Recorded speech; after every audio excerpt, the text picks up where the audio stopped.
Now, in this video, I just wanted to go through a thermochemistry question. So I picked 2018, question 6. So you need to stop the video now and open up 2018, question 6, so that you can follow what I'm talking about.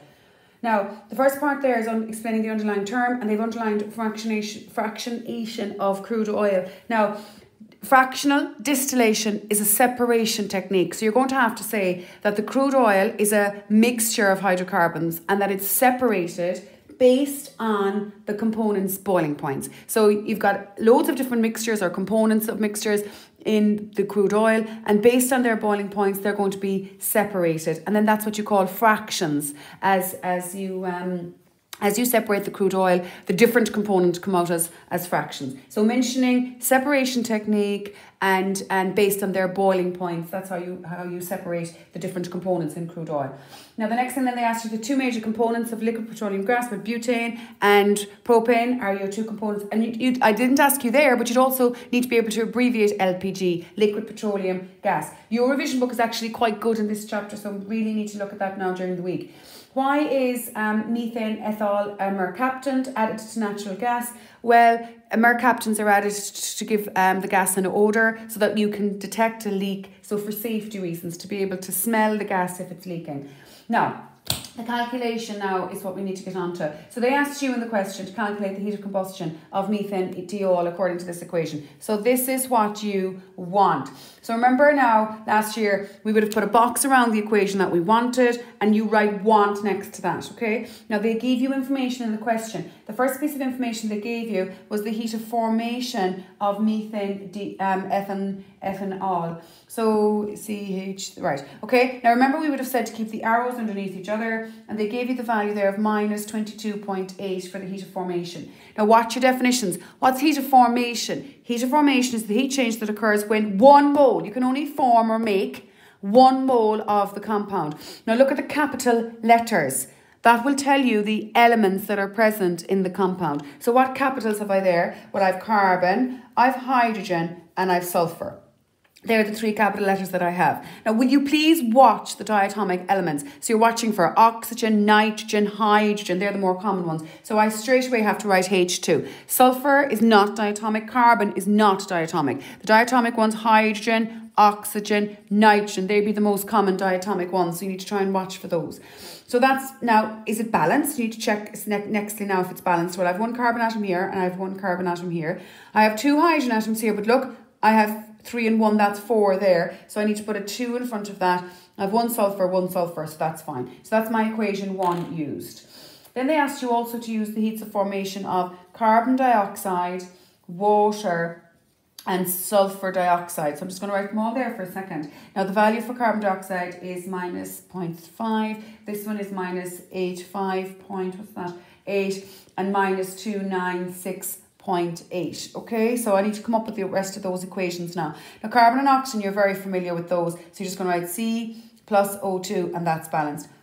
Water, what elements are present, what capitals are present? Hydrogen and oxygen. Again, though, watch that they are both diatomic. Balance that now. 2 hydrogens here, 2 hydrogens here. But look, I've only 1 oxygen there, so I have to put a half in front of that. Do not be tempted to put a 2 in front of that. Then that will be the heat of when you're forming 2 moles of water, and we only want to form 1 mole of each of these things over here. Sulfur then, dioxide, you need S, and you need again O2. That's that balance there. Now what did we do then? Then we went and we used to say to ourselves, this was the information that you were given. What do I want? Go back up now and see, what do you want? Well, you want CH3S. H, you have it in equation number 1, but it's on the wrong side. So you need to reverse that. So keep the arrows underneath each other and reverse that first equation there. H2. Now what happens to the value when I reverse it? I plus the 22.8. It was not minus, but then I have to plus that. Next thing I want is the oxygen. Oh, sorry, tick that off now. You have that. I don't have that, so don't tick that. Now oxygen. Oh, look, oxygen is present in reaction 2, 3, and 4. What did we say we would do when an element was present in more than one equation? Leave it and it'll sort itself out, wasn't it? Carbon dioxide, which equation gives me carbon dioxide? Equation number 2. This one here, do I have to do anything to it? No, just rewrite it. It's on the right side. I have the right number, and then rewrite the value then 3.5, okay? So tick that, I have that. 2 waters, which equation is giving me water? The third one. So, but the only thing is, look, it's only 1, so I have to times this by 2. So 2 times H2, 2 times a half is 1, remember, and 2 H2O. And then don't forget, you need to multiply your value by 2 as well at the end. So I tick that now, I have that. And now sulfur dioxide is the last equation. That's fine. I just want 1 sulfur dioxide. It's on the right side, so I just rewrite my fourth equation and my value. I just rewrite that, okay? Now, unfortunately, I only have the blue marker, so you have to bear with me here. Now, what do we want? Cross out everything we want. Well, we want CH that, so we want that, so I cross that out. Now, do we have the 3 O2s? We've 1 here, we've 1 here, and we've 1 here. So yes, plus 3 O2. Over here, then I have the carbon dioxide that I want. I have the 2 waters that I want, and I have the sulfur dioxide that I want. Okay, so I have everything I want. Now the question is, does everything else cancel? Well, the carbon cancels here, carbon here, 2H2, 2H2, 2 sulfur, 2 sulfur. So yes, everything cancels. And when you do your calculation there, then you're getting minus 39.1. And always give your unit as well, kilojoules per mole. Okay, that's the calculation. Now, going back then, now remember what we were saying in school about this. Make sure that your reactions or your equations, are balanced and that they're correct first. Because if your equations are wrong here, you don't have a hope down here. So watch the diatomic elements, arrows underneath each other, and make sure your equations are right before you continue. Now, part C of that question then, look, gave you a number of hydrocarbons here, and then they asked you to give the UPAC names for the 4 hydrocarbon products. Products are what you're making. So if you go up here trying to name this firstly, select the longest chain of carbons and name accordingly. 1, 2, 3, 4, 5. It's an alkane because it's all single bonds hydrocarbon. Now what side chains do I have? 1, 2, 3. I have 3 CH3s. CH3s are methyls. So where are they? Remember now you number the carbon chain 1, 2, 3, 4, 5, or I could start 1, 2. Okay? I could go 1, 2, 3, 4, 5. So it's either going to be 2, 2, 4 or 4.